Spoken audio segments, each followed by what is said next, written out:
we're odd, ain't we? You know what I mean? Fuck the fucking rest of the world. Salt Lake City, Utah. I'm here for Jason the Machine Gun Young, USA. Jason the Machine Gun Young, fighting for the Atlantic Heavyweight title against the UK champ, James Juicy Boy McCrory, and I'm ready to kick his ass.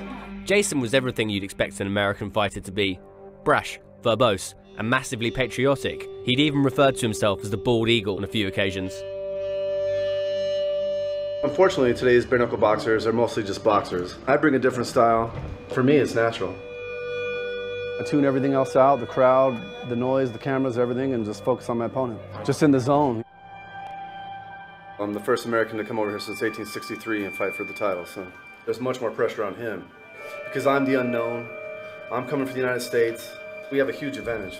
It was 10 o'clock, the scheduled time for the fight, but James was still nowhere to be seen.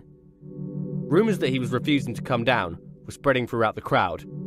Some said he was in a cab on his way from Newcastle, others said he bottled it. This didn't sound like the James I knew, but time was ticking on, and the success of the night depended on his appearance. Jason, who'd been in training for weeks, had become increasingly agitated.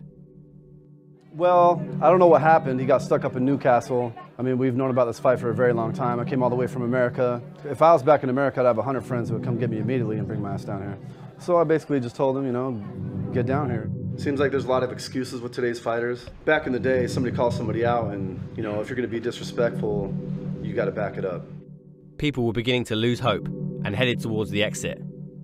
It was looking likely that history wouldn't be made tonight. And suddenly, like the angel of the north, he rose. James McCrory, a few stones heavier, a few inches to his beard, and wearing a Newcastle football shirt, had arrived. Looking slightly bleary-eyed, he had fallen asleep for the entire cab journey. But was he too tired, too full of Guinness, to take on the machine gun?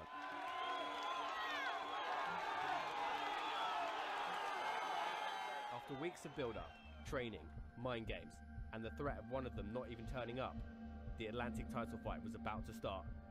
We were here, on the edge of history. America versus the UK, toe-to-toe, bare knuckle.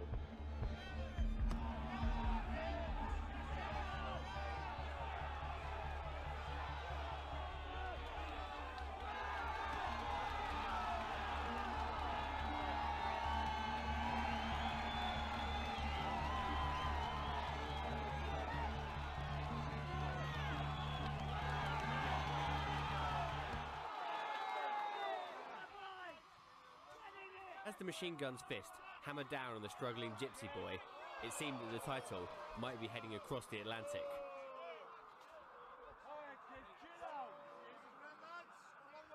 But McCrory had other ideas.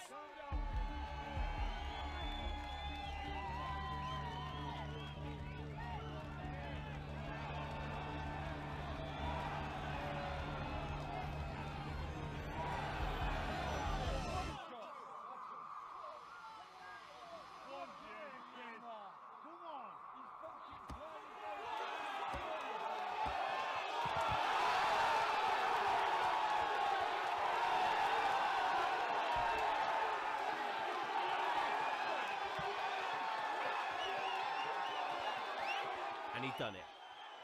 James McCrory had made sure that Britain had won the bare-knuckle bragging rights, and Young and his entourage were on their way back to Utah with their tails between their legs.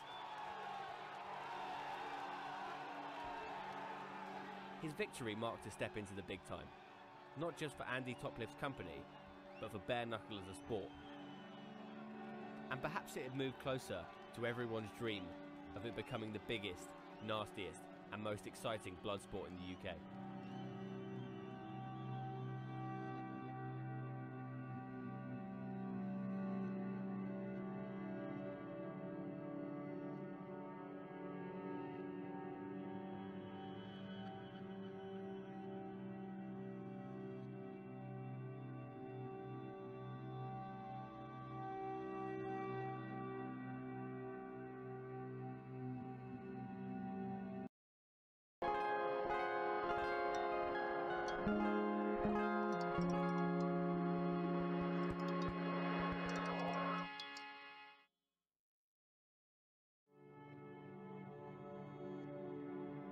Of all the forms of fighting known to man, one name strikes fear further into the hearts of those who hear it.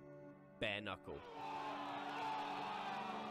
For hundreds of years, the men of Britain have rammed their unprotected fists into each other's bodies to decide who was the hardest of them all.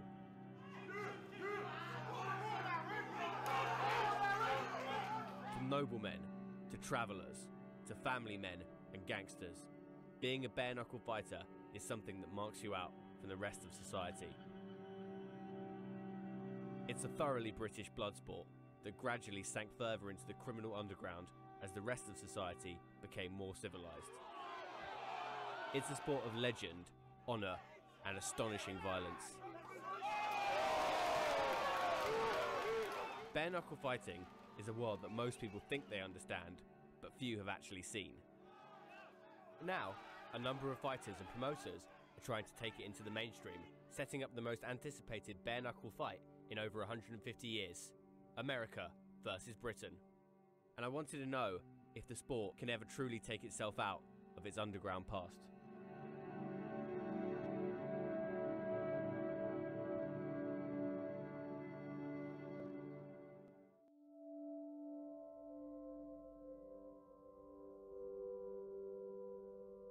The common perception of bare knuckle fighting is that only Irish travellers and East End hard men still do it.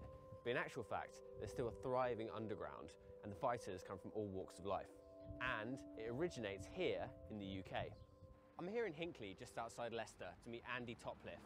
Now, Andy runs a promotion company called Bad Promotions, and what he aims to do with that company is to kind of bring bare knuckle into the mainstream. It's an up-and-coming fight company, and I do it because I love the sport, and I want the sport to grow. Intrigued to know more about the history of bare knuckle and why now it seems to be on the up, we met at a patriotic pub just outside Leicester. Andy, how's it going? Hey, nice to meet you. You right? all right? Yeah. What is the history of bare knuckle fighting in England and Britain? Bare knuckle fighting as a sport was absolutely categorically English. It was an English thing. The Europeans feared English men for their fighting ability. It's actually a British heritage, bare knuckle fighting is. It's where boxing comes from. Certainly in the 18th century, very, very a big sport. Even the royal family, they would want to know who won, you know, if it was a big fight. They were like superstars of today. And how about your own background? How did you get into bare knuckle? From a very young age, to be honest with you. You know, I was brought up in the travelling community. My hands, they're destroyed basically now. They're deformed because of it. Obviously, in the bare knuckle world, there has always been a